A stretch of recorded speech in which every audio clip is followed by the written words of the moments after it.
Hello, everyone. My name is Lloyd Moyer. I've just made this lovely little cherry bowl. It's about 10 inches in diameter. It's Japanese cherry. And that's what you're going to watch me make in this video. So what we are playing with today is a piece of Japanese cherry. It is about 10 inches in diameter, which is, I don't know how many millimeters. I'll get better at that. I'll place the millimeters. I have it on, I don't have a screw chuck. I have it going on a screw center that fits into any of my chucks. So we're just going to put this on here, turn it on very slowly, and just let the screw feed into the wood. Make sure you're going slow. And then when it gets close, you lock it down and screw it on the rest of the way by hand. I don't have a true spindle lock. It's just spring loaded. So if you go back it all the other way, it unsprings, but it's not a real big deal. I'm just going to screw this on the rest of the way until it's tight.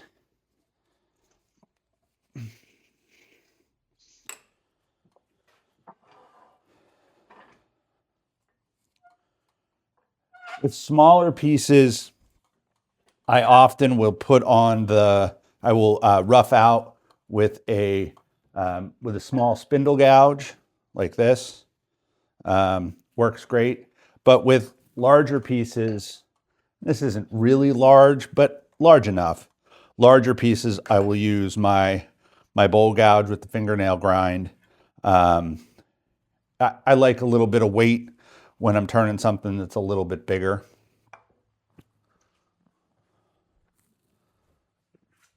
Hopefully today I will not get my face mask in the way so much. I'm also taking my my microphone for a test drive for the first time. We'll see how that does. I already seem to have lost the little puff ball that goes on it, but we'll see how it does. So let's get started. First, we give it a spin to make sure that the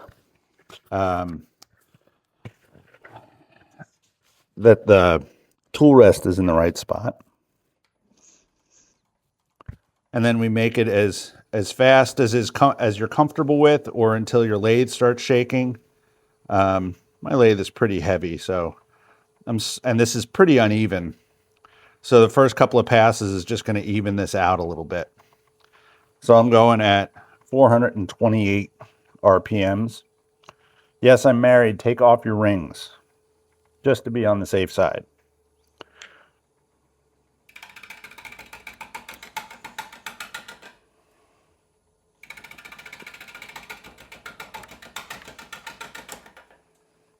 This cherry is pretty heavy, pretty dense.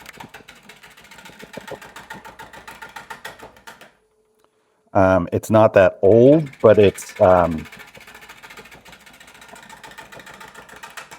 been dead a while, so it's very dry.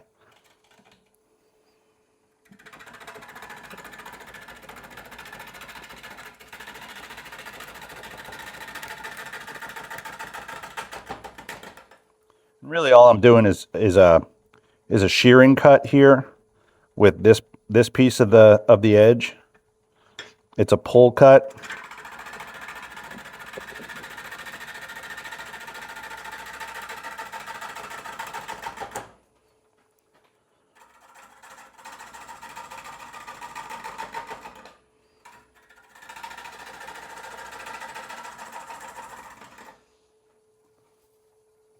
I'm going to move in a little bit.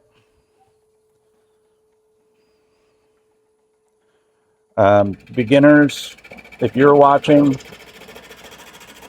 always a better idea to turn your lathe off when you're going to move your tool rest. More advanced people, I'm going to say you should do it that way also. understanding that we don't always do it.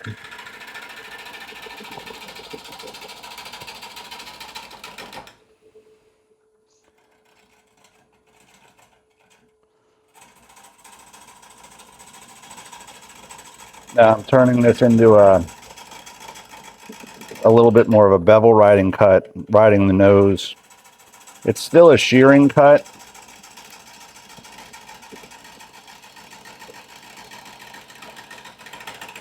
but it's a little more comfortable to go in the other direction.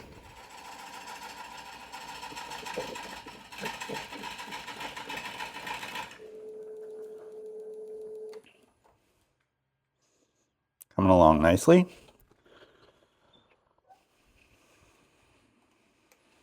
I'm going to up the speed a little bit.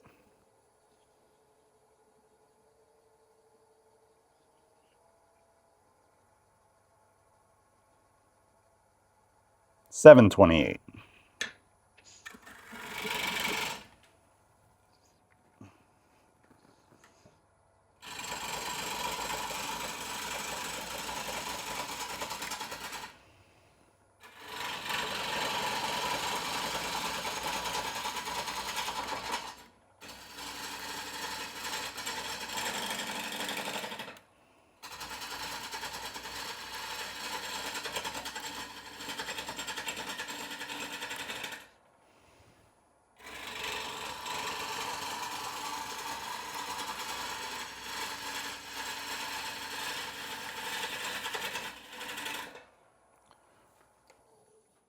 For starters here, I'm really just looking to make it round.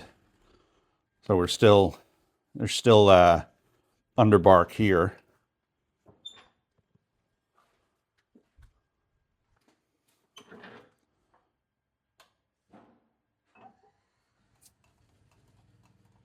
There we go.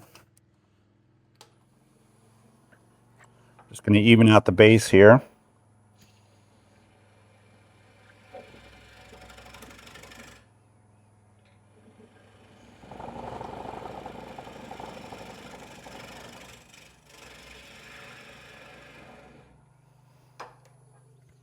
A little bit of shaking that you heard, the little bit of vibration. Just want to make sure that the screw is on tight. That the back side, you can't see it, but the back side of the blank is just chainsaw flat. It's not perfect. So the chuck is not seated perfectly snugly on the back. It's good enough to rough out, but that gives you some vibration as well. Sorry, my mask is dirty here.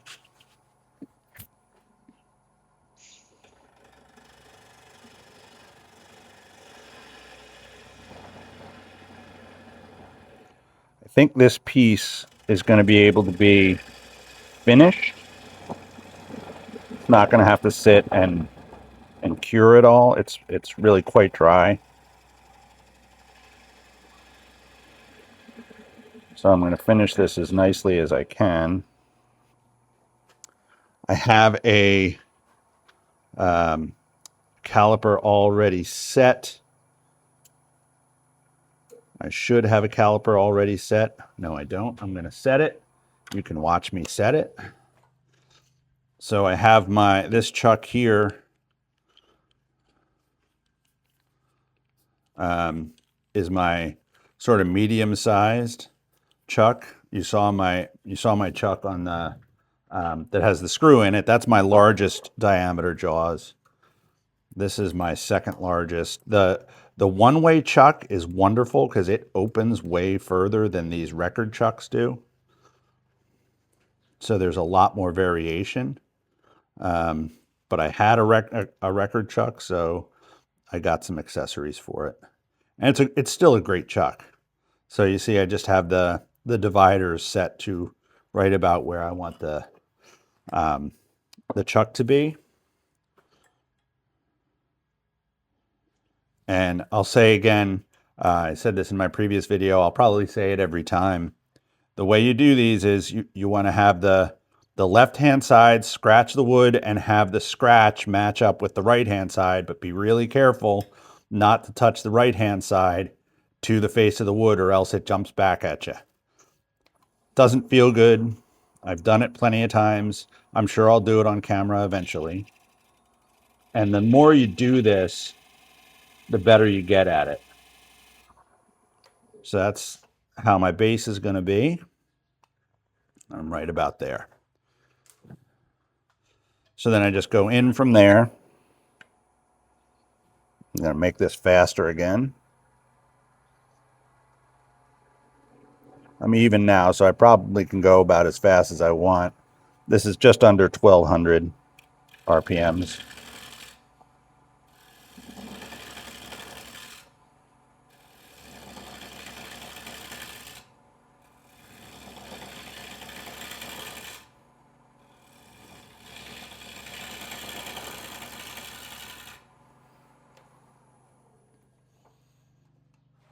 That'll be about enough base for this to grab onto. I'm going to get this spindle gouge that I showed you a minute ago, and I'm going to cut this foot a little more cleanly.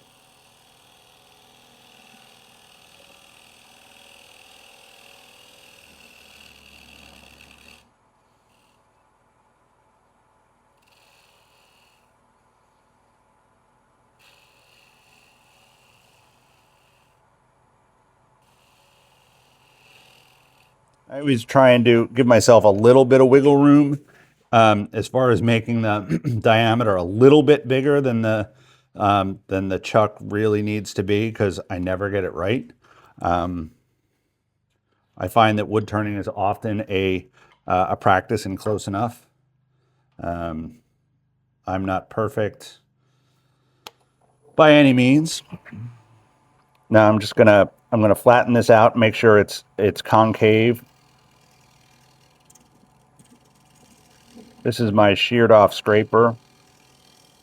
I find it easier to have an angle on this scraper. It's more comfortable, and it's a little easier to work with if you don't have to be straight in like this. This way I can be at an angle when I'm working it.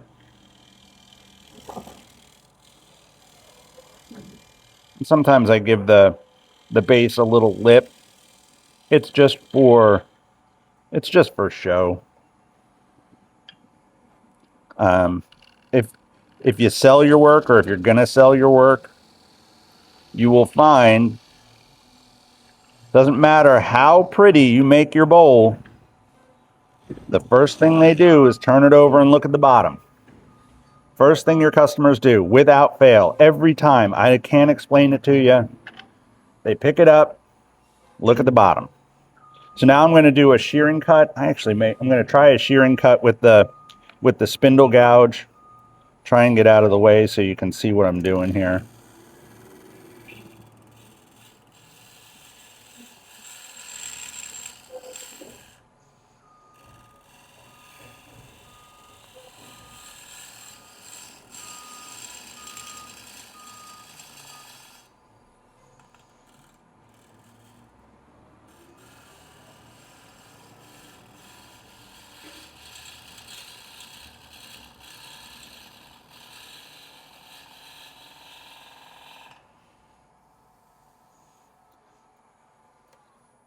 I know that there's nothing big and scary coming out of this surface, so I don't mind touching it when the bowl is turning, and your fingers will tell you if you're all the way there or not. This is just about round, but I can feel it when it moves by, so I know there's a little more to come off.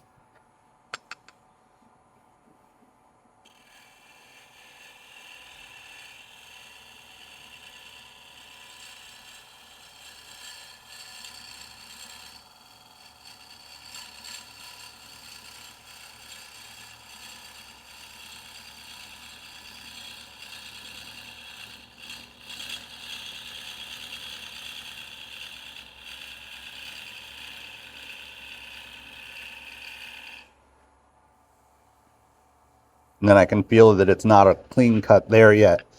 Usually, you want to be turning a bowl, an end grain piece, or a face grain piece like this, from smallest diameter to largest diameter on the outside.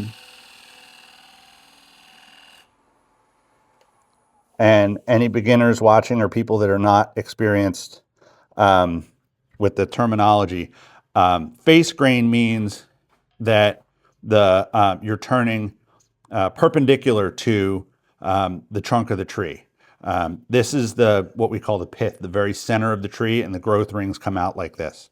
So when this hunk of wood was in the tree, the bark, you saw it before, the bark is around the outside here. So you cut the bowl in half, you cut the bowl blank in half through the pith, taking this out. That's where all the cracks come from. So we want to have as you're cutting, you want the fibers below to be supported. So what you're doing is you're cutting uphill. When we turn it around, you're going to cut downhill.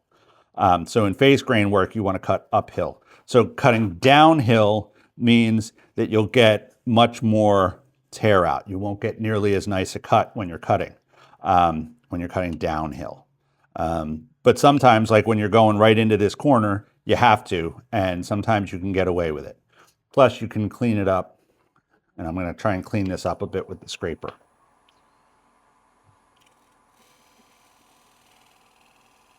When you're scraping, it's really about, I use the term caress. It's like a caress of the wood. It is not, you don't want to go too hard. The wood will tell you when you're going too hard because it'll be really ugly and make a really nasty sound. But if you're going gently, you can get a nice cut. A little breezy here today. So I still have some end grain tear out here from when I was cutting with the gouge.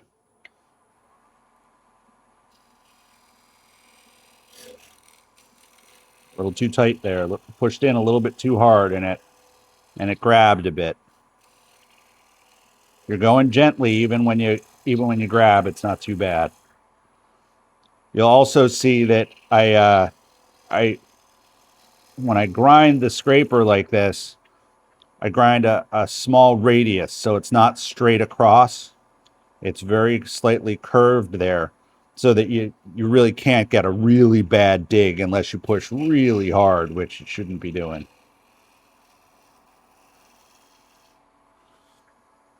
Also, if you do it gently, you can lift the scraper up on its edge and shear cut with the bottom of this.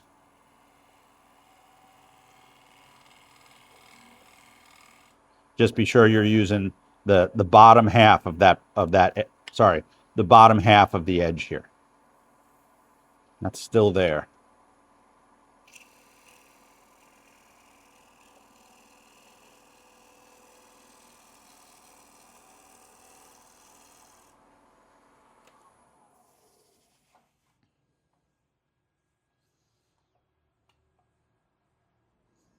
Very slightly still there. I'm going to try and give a little bit of a shear cut with the gouge. What I'm cutting with here is this long edge, and I'm holding it so that it is at an angle to the wood, so you get a very fine shaving and a very gentle cut, almost like hair.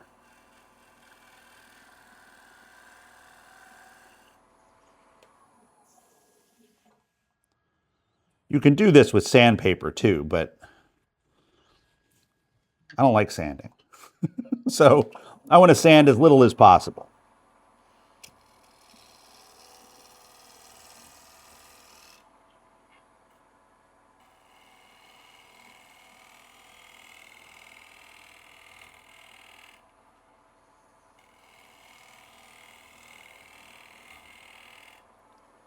When I say that, I feel like I need to qualify. Like, don't skimp on the sanding. Just try and get as nice a cut as you can, so you have to do as little as possible. All right, so I'm good with this bottom curve and with the base. So I'm going to move up and do the rest of the side here. New camera angle. Let's see how we like it. It looks good to me, but we're going to try it out. So I'm going to give this another shearing cut, going right through here.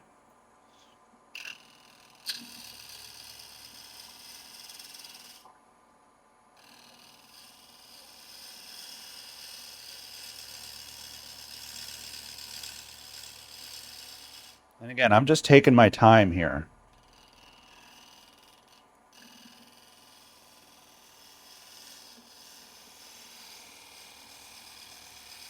One of the cardinal rules of wood turning. Even when you're going fast, when you hurry, that's when you really make your mistakes.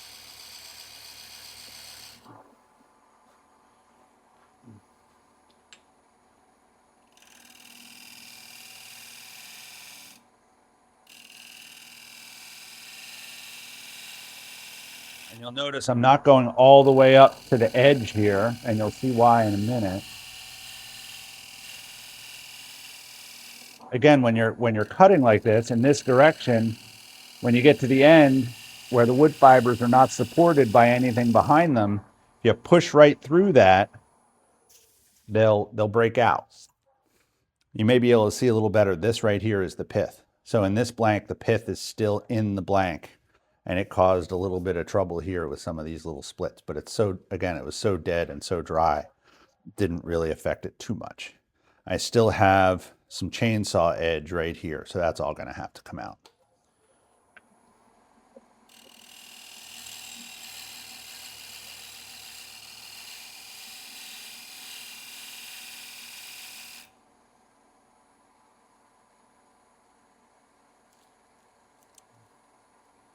That probably doesn't work. Trying to give a little more light there, but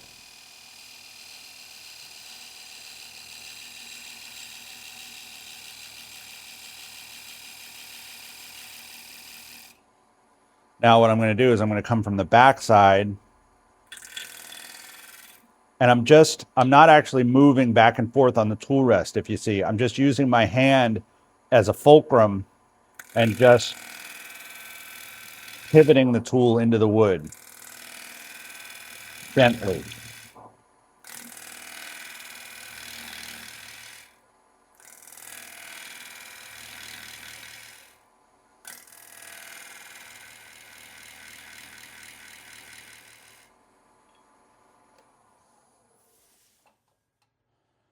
A little bit more to come off there.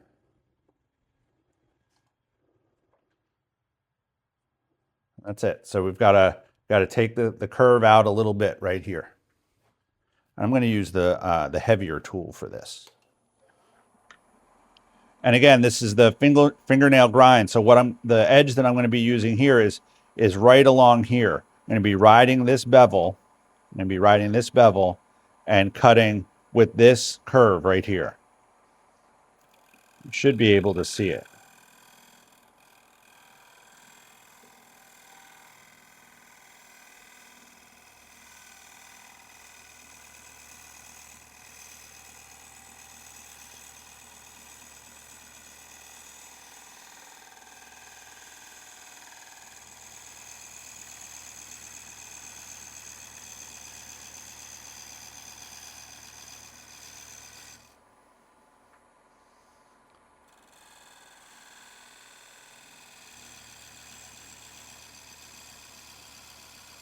I stopped there because I got to the edge of my lean.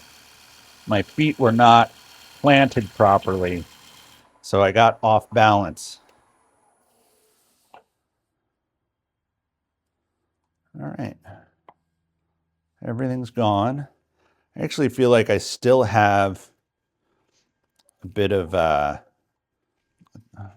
curve is not quite, it's a little tight right there in the corner. So I'm just gonna take some of this off of here.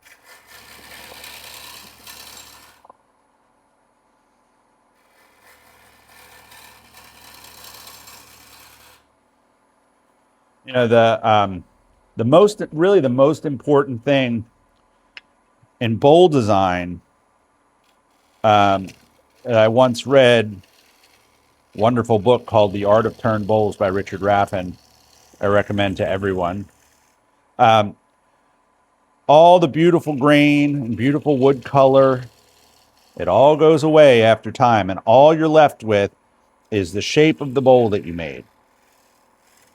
So sometimes try and imagine how the bowl would look if it was painted black, just matte black.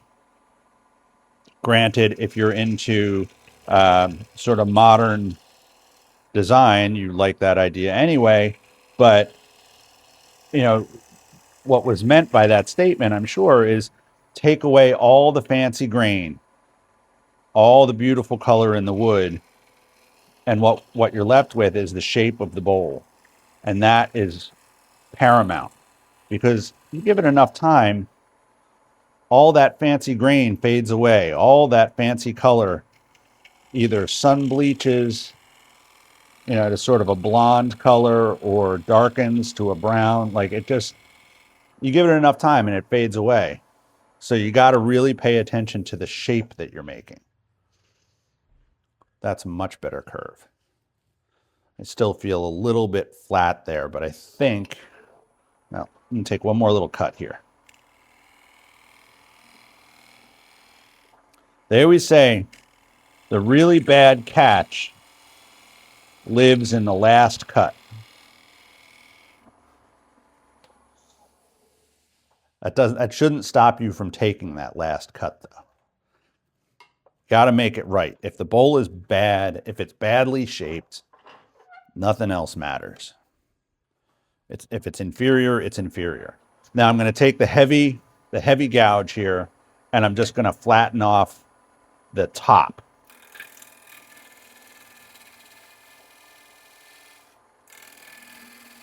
So that I can see what the profile of my bowl is really going to look like.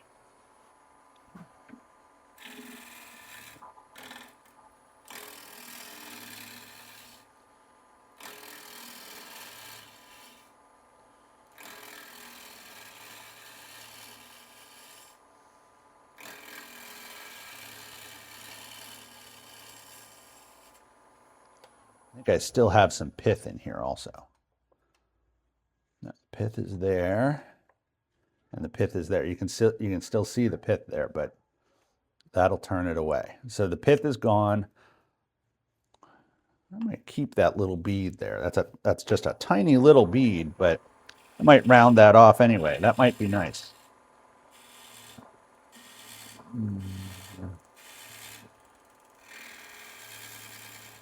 One of the things that always appealed to me about wood turning is that I didn't ever have to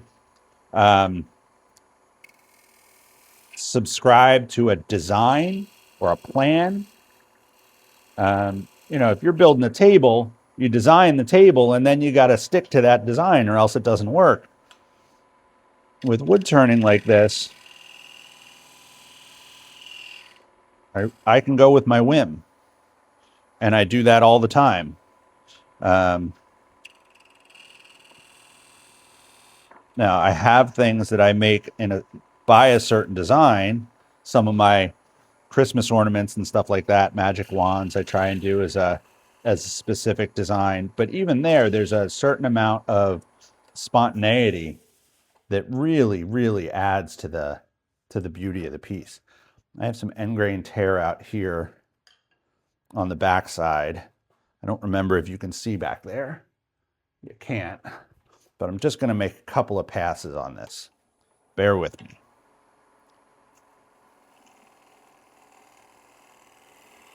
I don't mind imperfections in my turning. I often think that that perfect bowls are what you get when you make them by machine. And a little bit of an imperfection is what lets you see that they were handmade. That being said, I still try and do them carefully and well. I just let I'm not gonna do something careless. If I have to do this too much more, I'll move the camera for you.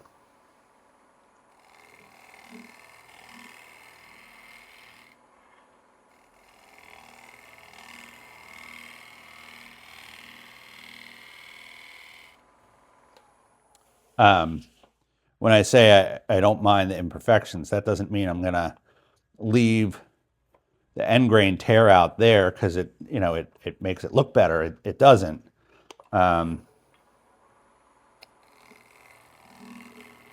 That's something I can control and will.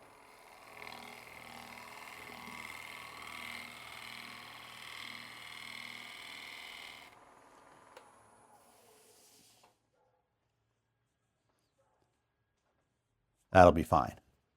So now, is this a good spot to watch sanding? No, I think I'm going to move the camera for sanding. So here's the outside, and that's done. Just have to sand it.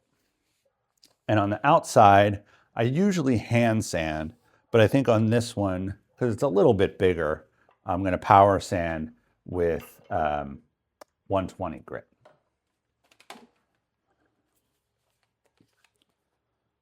If you have the ability to get one of these angle drills, they're wonderful for doing this.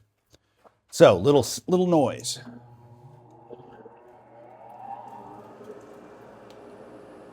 You also can slow down the speed of the lathe a little bit.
There's a little bit more of that torn out grain right here, but I'm just going to sand it with the sand.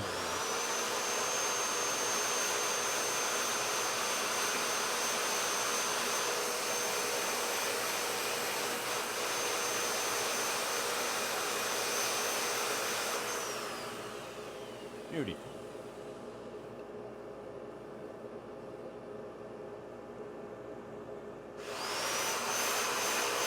A little spot here.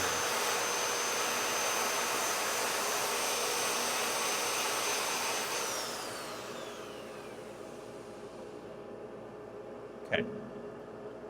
Now, it's probably not necessary because these checks are so old, but I am going to drop some glue in here.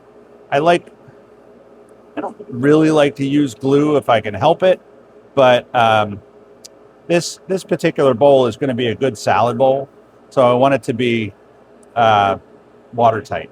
So I'm just going to do that real quick, and I'll be right back.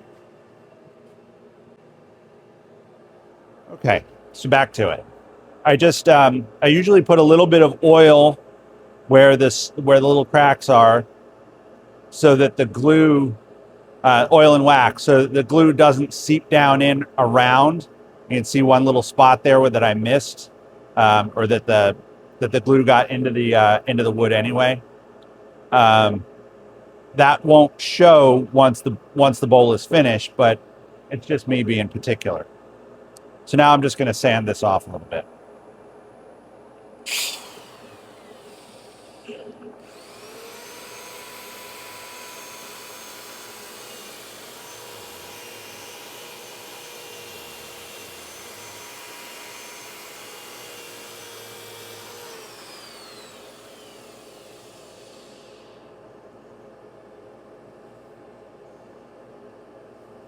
Good. Now for the other grits, excuse me. For the other grits, I will do hand sanding.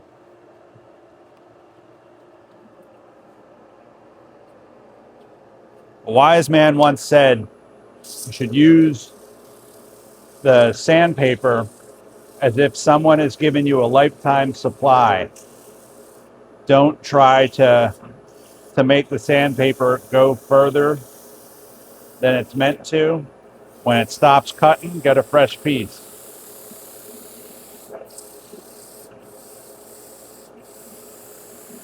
It's often hard for me because nobody gave me a lifetime supply.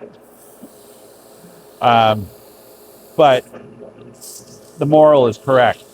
Don't try and make your dull 180 be your 240, and when it stops cutting, get another piece.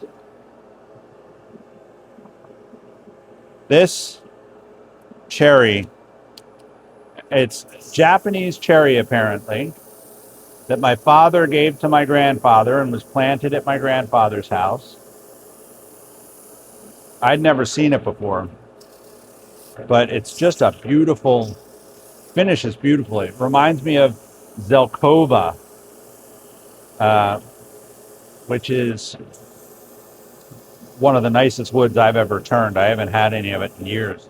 I have a relationship with an arboretum near me.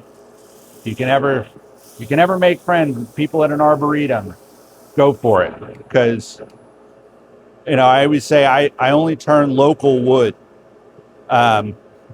and all the wood at the arboretum is local. It's just not indigenous.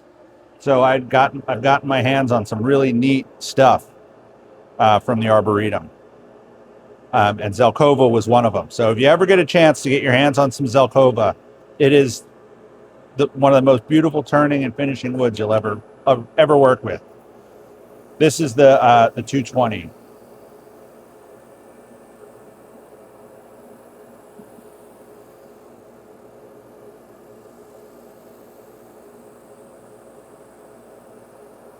I realize that watching me sand is not terribly exciting, so I'm trying to do it quickly.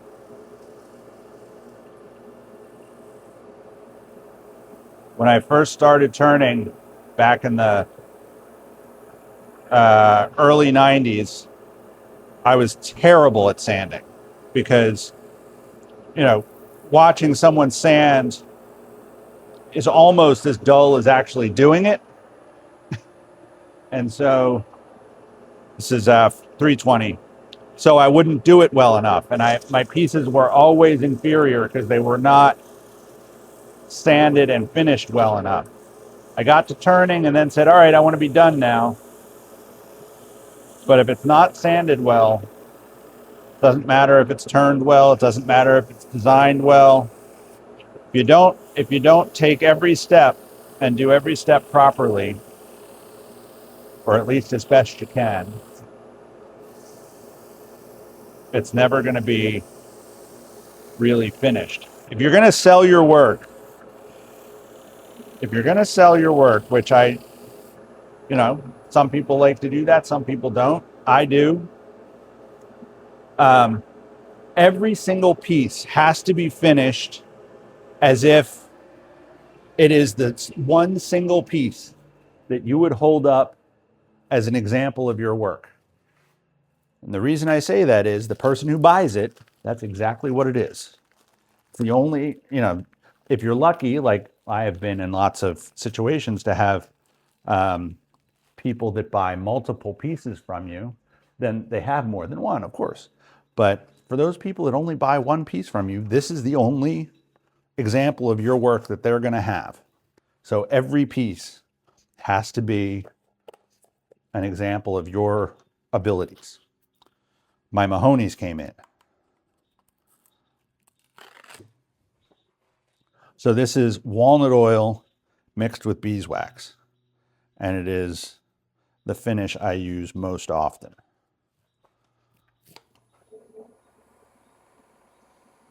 Sometimes I will put a coating of, actually I'm going to use a different rag that already has a lot more wax in it. Sometimes I will put some plain walnut oil on the bowl first. But when I have a new thing of walnut oil and beeswax, just as soon use that. The other thing that the plain oil will do is if you have very porous grain like oak can sometimes be, where you put the oil, you put the the oil and wax combination, it doesn't get all the way down into the grain, then you just take the oil and you put it on by hand and that fills that up.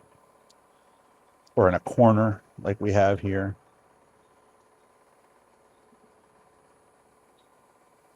So you're putting the oil and wax on, but the rubbing, also has to melt the wax and work the wax into the grain of the wood so that it really gets in there well.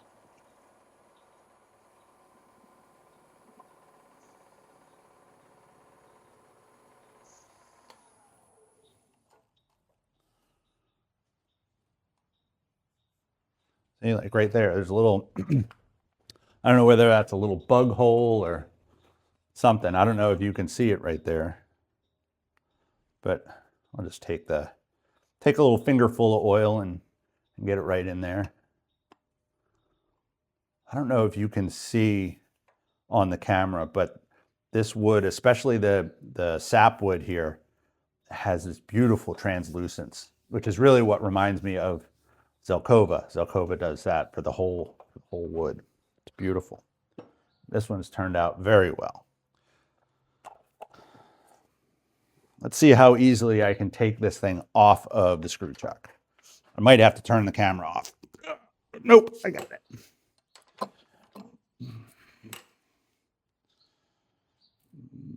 I don't have the courage to turn the lathe on even slowly and let it take the screw chuck out. It'd probably be fine. I'm just not that brave. You know what I forgot to do though is to check the chuck and make sure it fits over the foot. And that'll be fine. Whew. That would have sucked. It's been sometimes difficult for me doing these recordings because I tend to swear a lot, and I don't want to do that on camera.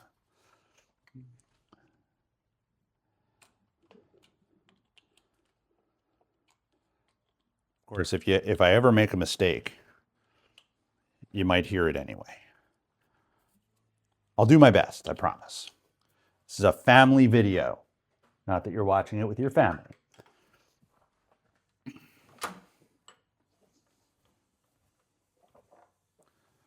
Okay.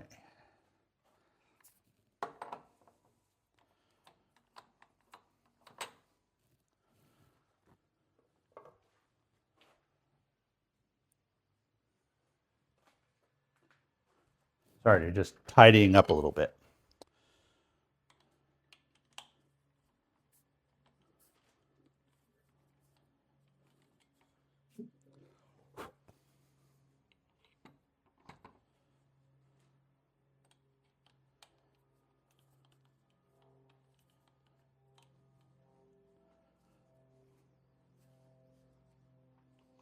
All right.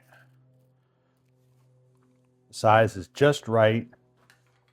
There's a little bit of wiggle room, like I said before, on the chuck, but I'm perfectly fine. Better safe than sorry. You still won't have chuck marks. All right, I'm going to take just a minute and I'll be right back. All right, camera moved. Something I'm trying to get in the habit of using is this, which is it's just a drill bit put into a handle, but what I'm trying to do is have a depth gauge so that I don't go too deep into the bowl. And all you do is just go straight in.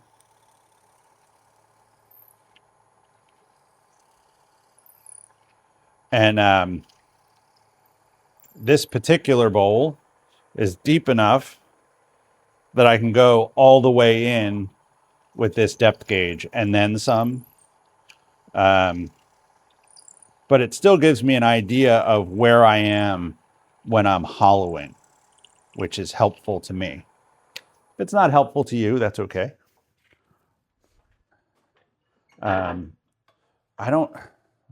haven't very often turned through the bottom of bowls, but I've done it enough to not want to repeat the process. It's very frustrating. But the other side of that is if you're being too cautious, then you leave your bowl too thick in the bottom, and nothing seems worse to me than a lovely proportioned bowl on the outside that has consistent wall thickness until you get to the bottom, and then it's 3 times as thick on the bottom as it is in the wall. That's sometimes okay if it again is proportionate, but to me it always feels it's not the best I can do when it's like that for me. So I try and keep it consistent, and actually your bowls can be a lot deeper than you think they can. Of course, going through the bottom is how you learn how to judge that. Still stinks when you do it though.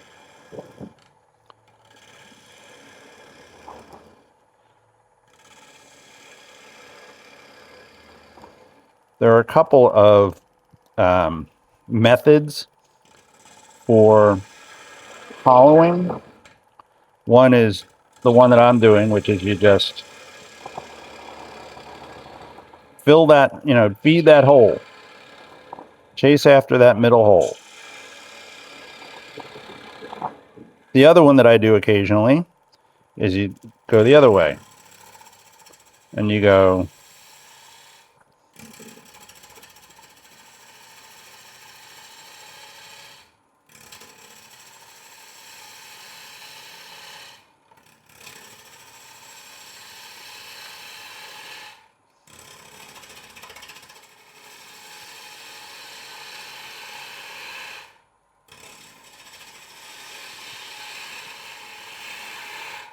either way is effective.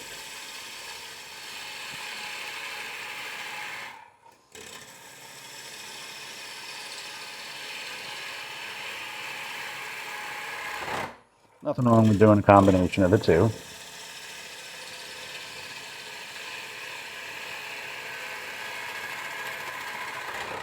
So what this cut is I'm cutting with sort of this edge right here. I'm riding this bevel and cutting with this edge. So it actually is still a shear cut.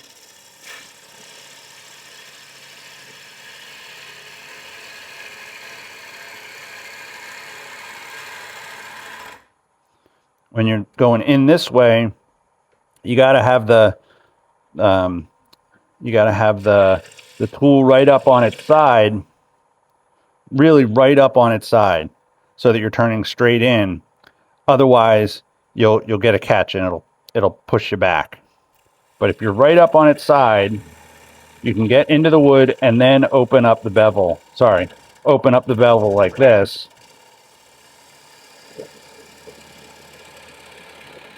And ride it in.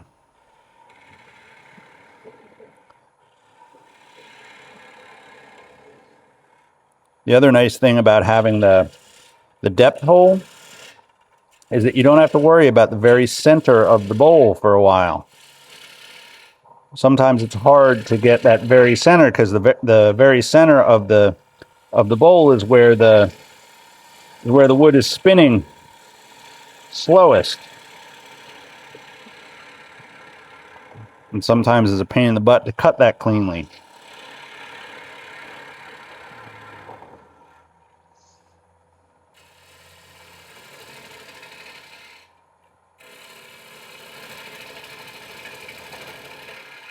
Probably could have saved another bowl blank out of the middle of this.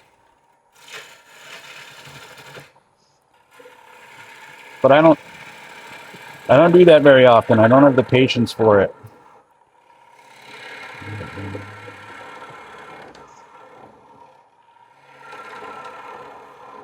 I realize it's a failing of mine.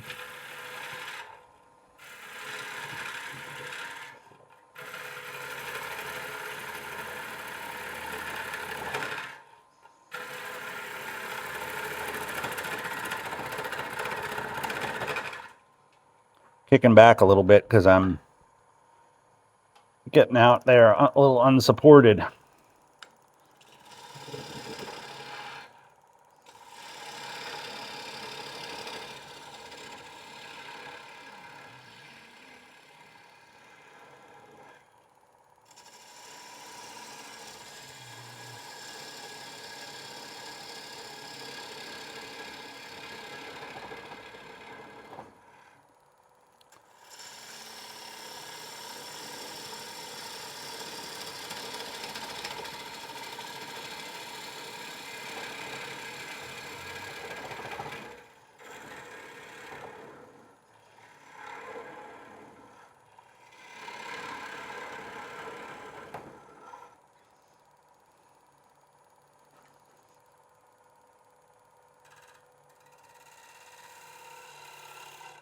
It's also very important to not forget about the rim.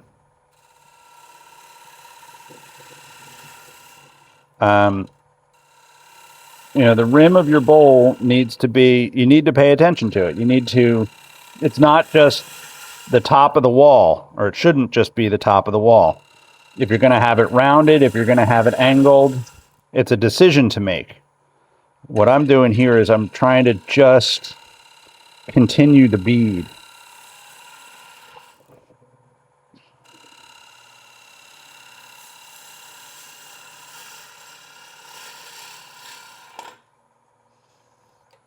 Just gonna check and see how we're doing.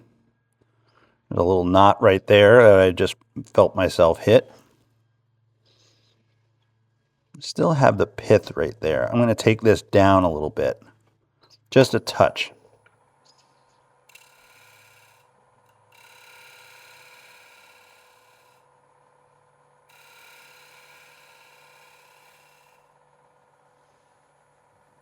That should be fine.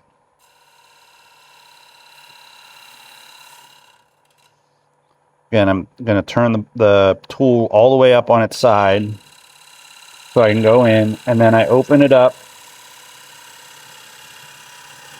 and that's when I get my good cut.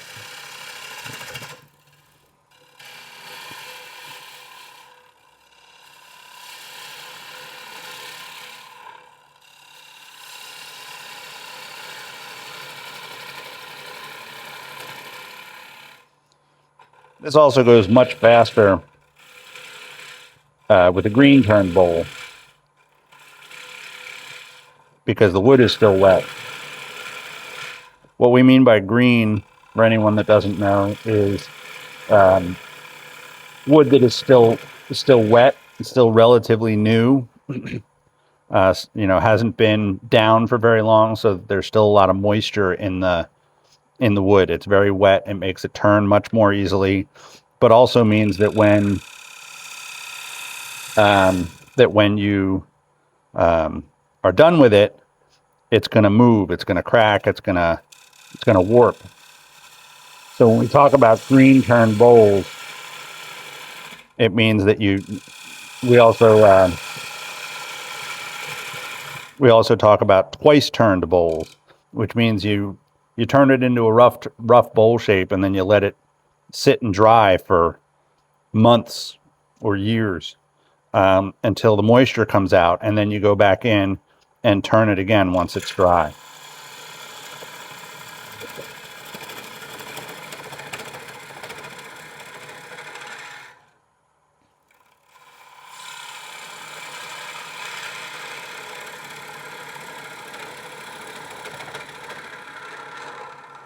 This wood is not turning really quickly because it's very hard. Very dry and very hard.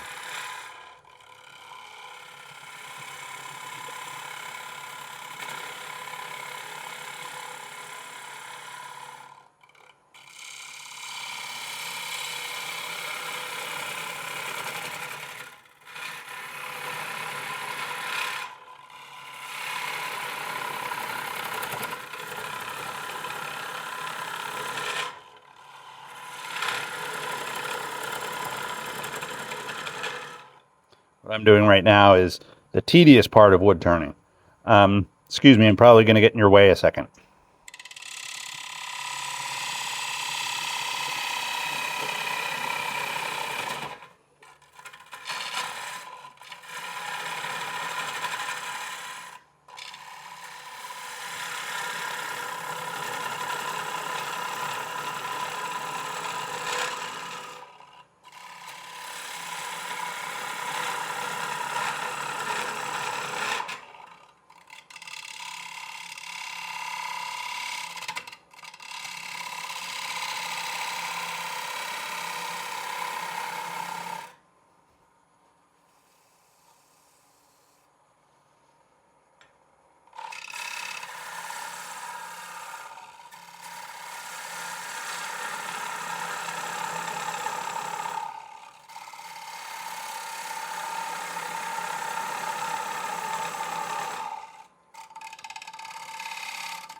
I'm just checking my wall thickness to make sure it is, as I said before, consistent. I'm not so concerned about it being identical,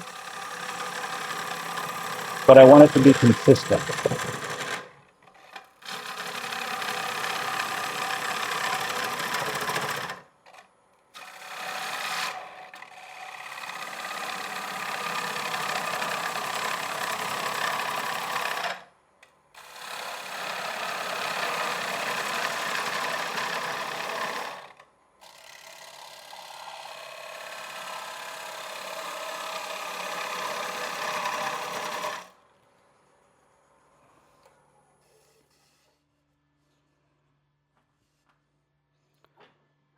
See, now normally I would look at this bowl and say that I'm getting pretty close on depth, and I'm still plenty thick in the bottom.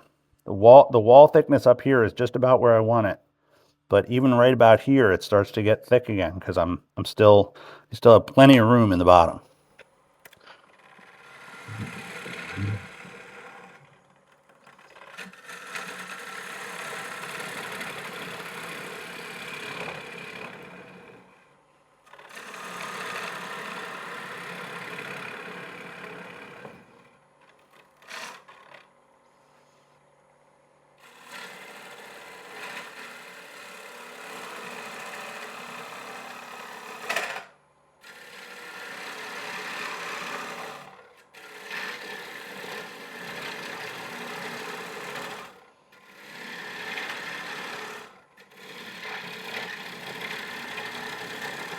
You have to be very gentle doing a cut like that.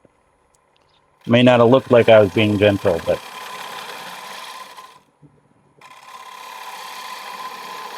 you can very easily get a catch.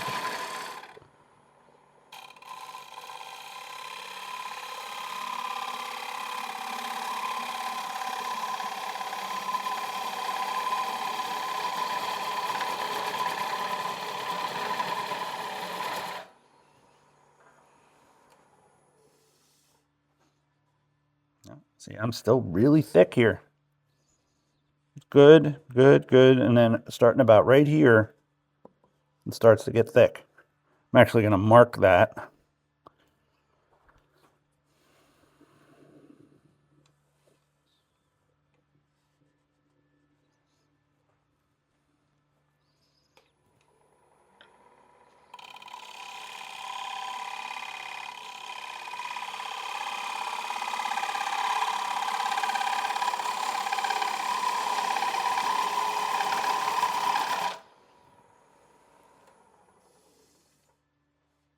Better.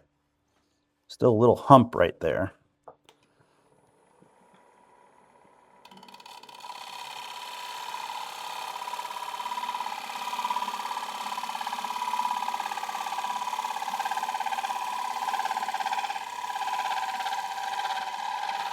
That's what I mean about consistent wall thickness.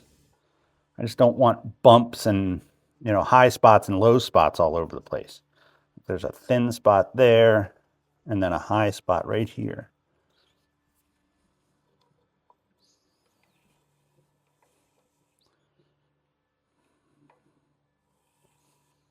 Just a little bit high right there. I'm sorry if I'm in your way here a second.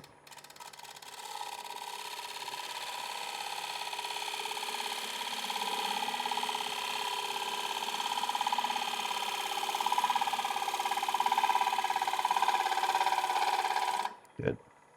That's going to be fine. Yep, just right.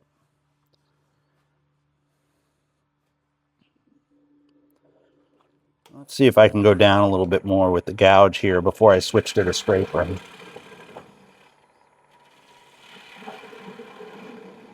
Now I've reached the bottom of my hole.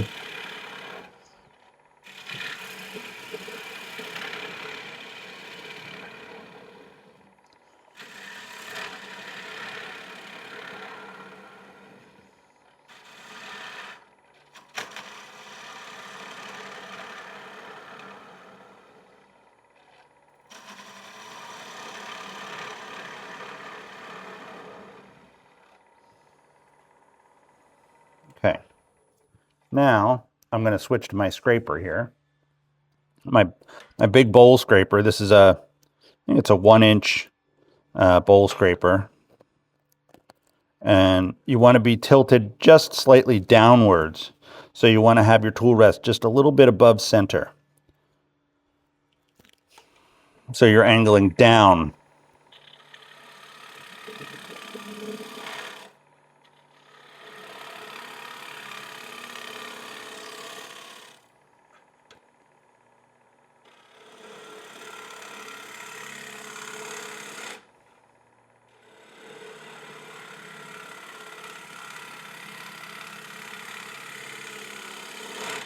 I'm also, you know, standing differently than I normally would.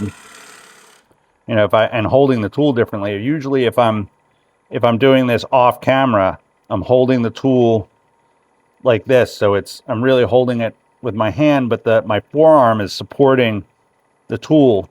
So I have all of my arm is holding the tool steady rather than just my hands like this. It's a much more secure hold. And then I'm also holding it with my other hand over the ferrule, and then I'm leaning in. It's much more stable, but you can't see it.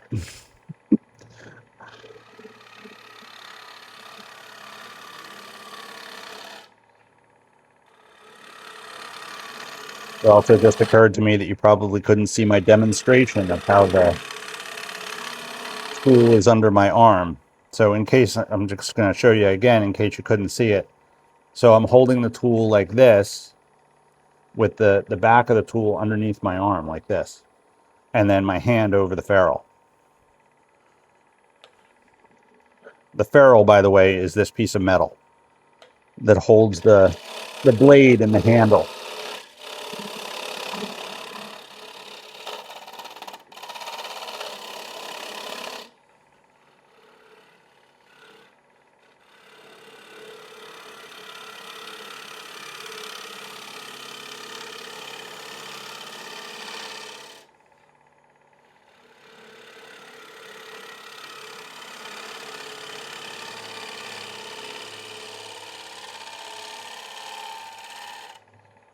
Trying to make the bottom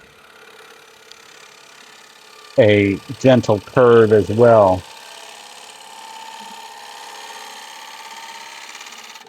You know, you want ideally you don't want to have the bottom of the bowl, you know, a flat with then, you know, where with a corner.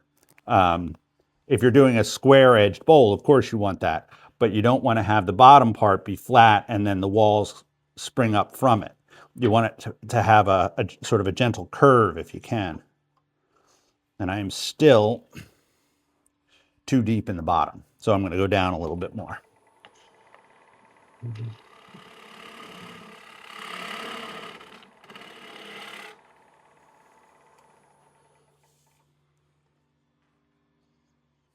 Probably still not deep enough.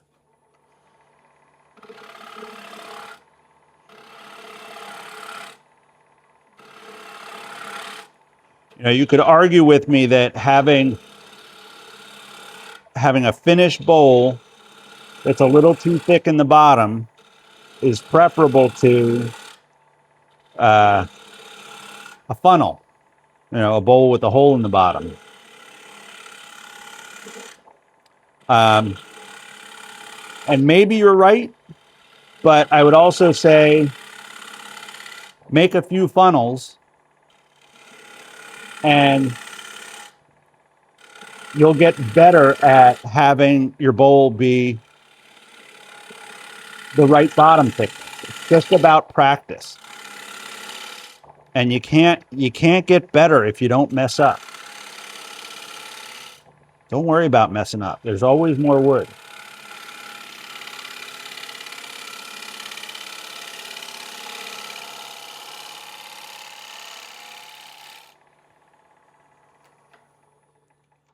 Realize it's frustrating when you do that, but it's a learning experience.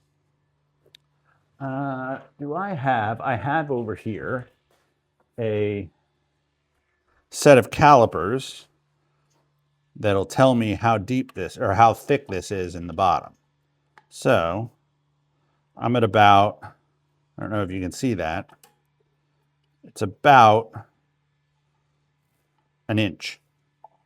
Whereas the lid or the top of the rim is about a half an inch. So I still have room.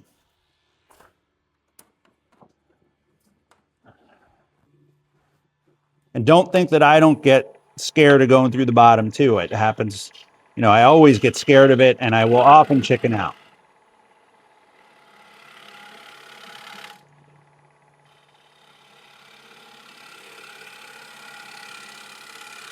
But the attitude of, you know, trying to get it right makes me do it better. You know, a few years ago, I mean, how long did I say I've been turning? Since the early 90s? Even, you know, 5-10 years ago, I wouldn't be doing these last couple of cuts. I would have said, no, you know what? I'm going to leave it there so I don't mess it up. I'm going to try and mess it up. I'm going to try and get as close as I can to messing it up without messing it up.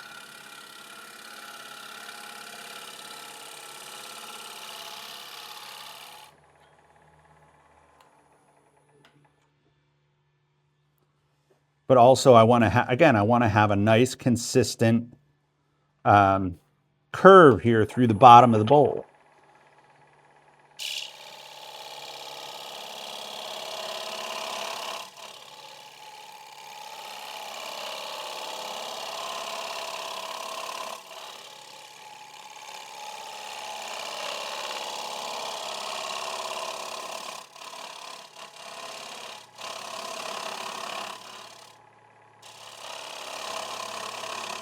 You know, the nice thing about a bowl scraper like this, I guess probably a scraper in general, it works in both directions.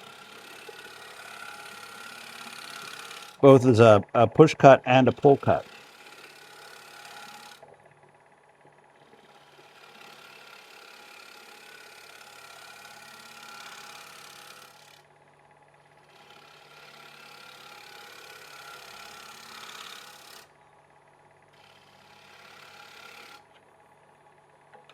Sorry, you probably couldn't see the cut there.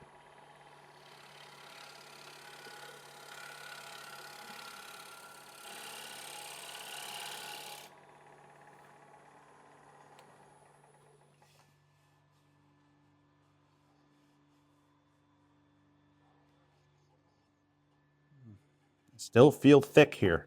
Right in here, I feel thick.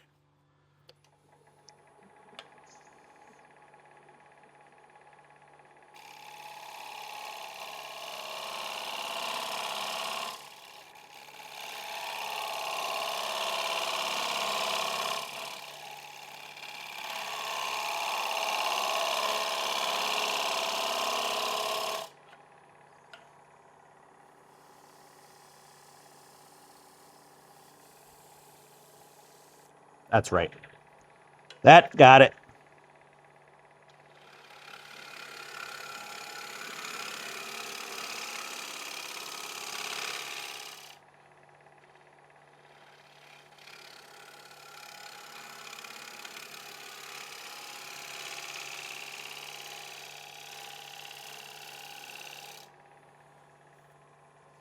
Now you also can take this gouge and again, hold it like this, like we did on the outside, and give it a little bit of a shear cut. You got to be really careful though that you're not catching this edge on the wood, because it will slam it down onto the tool rest and give you a really spectacular catch. And again, you have to do this really gently. And even then it doesn't work sometimes.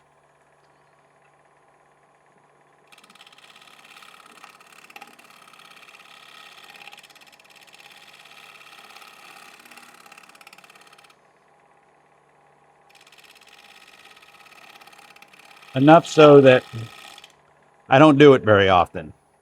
I'm not that good at it. This has some ridges in it from the gouge, but the sander will take that out. Still have a little hump right there. I don't know if I can get that or not.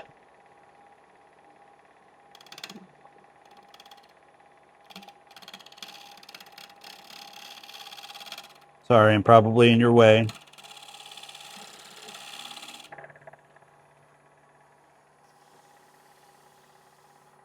Good. That I'm good with.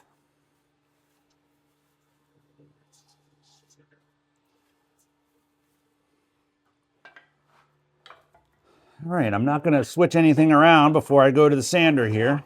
I think I'm going to just sand from that camera angle. See how it does.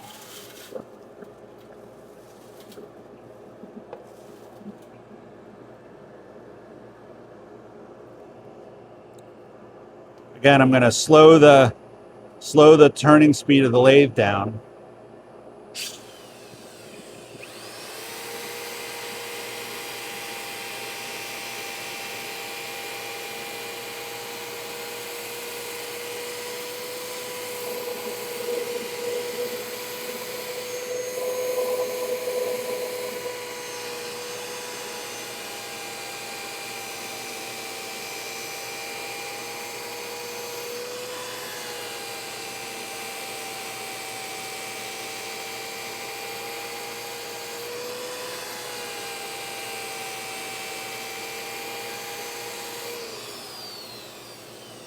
This part's probably going to take me a minute, so I'm going to spare you.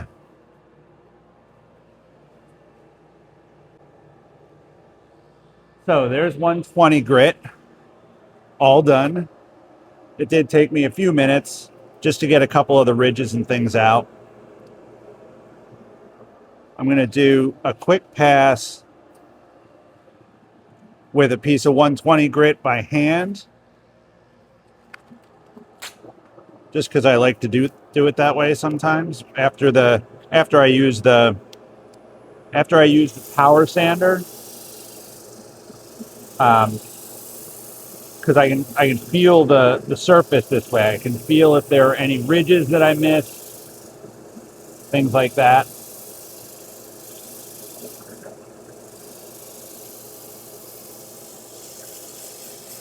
Also works a little better to do the rim like this. I find you get a more consistent curve or not curve on the rim.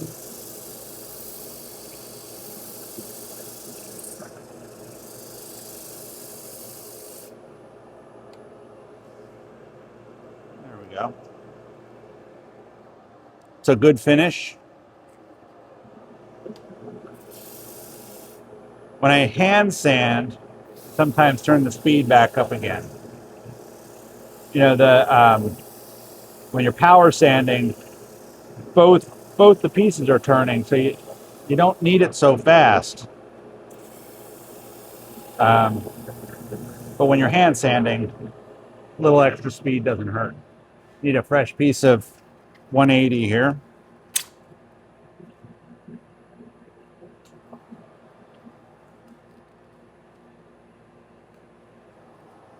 Sorry, bear with me.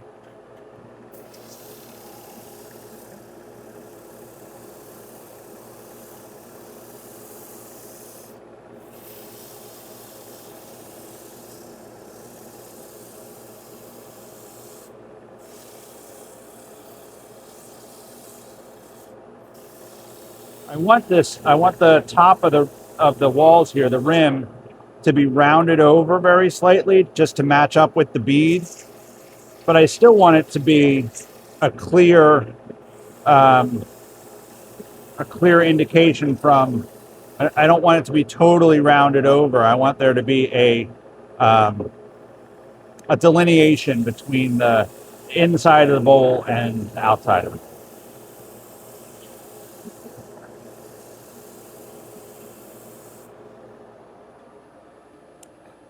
Next is 240.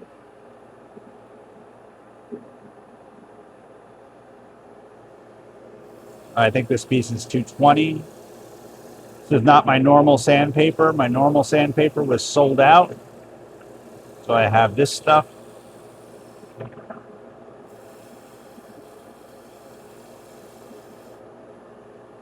This is not specifically for turning like some of my other sandpaper is. So just making do with it. But it's working fine.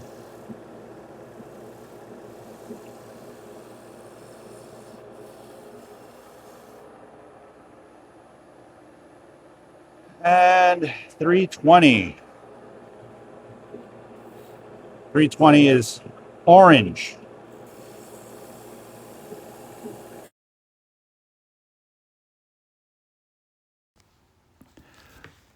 So I'm sorry about the sound here. My new microphone must have not had a full battery, and so the battery cut out right here. So all the brilliant stuff that I said during this part of the video is lost to history, unfortunately. You get to enjoy some silence for about 3 minutes here towards the end, and I will narrate a little bit more when once I get finished sanding here.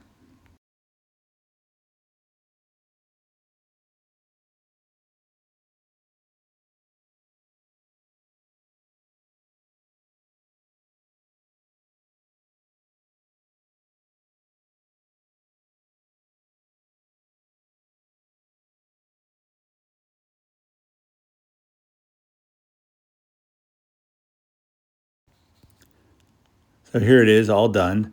I choose this time to put just raw walnut oil in the inside of the bowl before I add the walnut oil and beeswax mixture.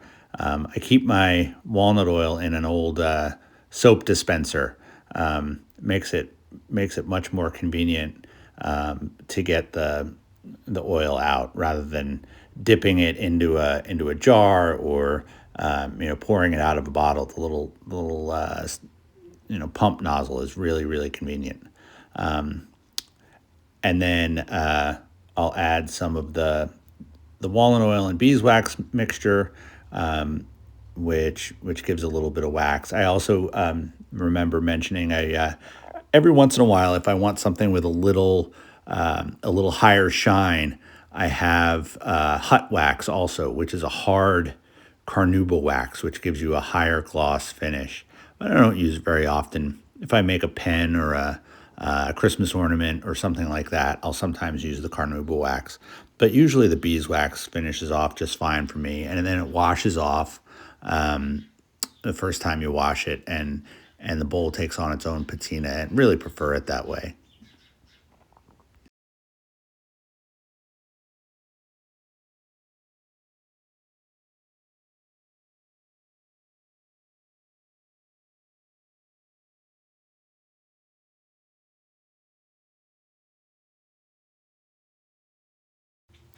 just working the wax into the wood and giving the outside one final buff, the heat of the rag will actually melt the wax and sink it down into the grain so that it finishes the wood more nicely.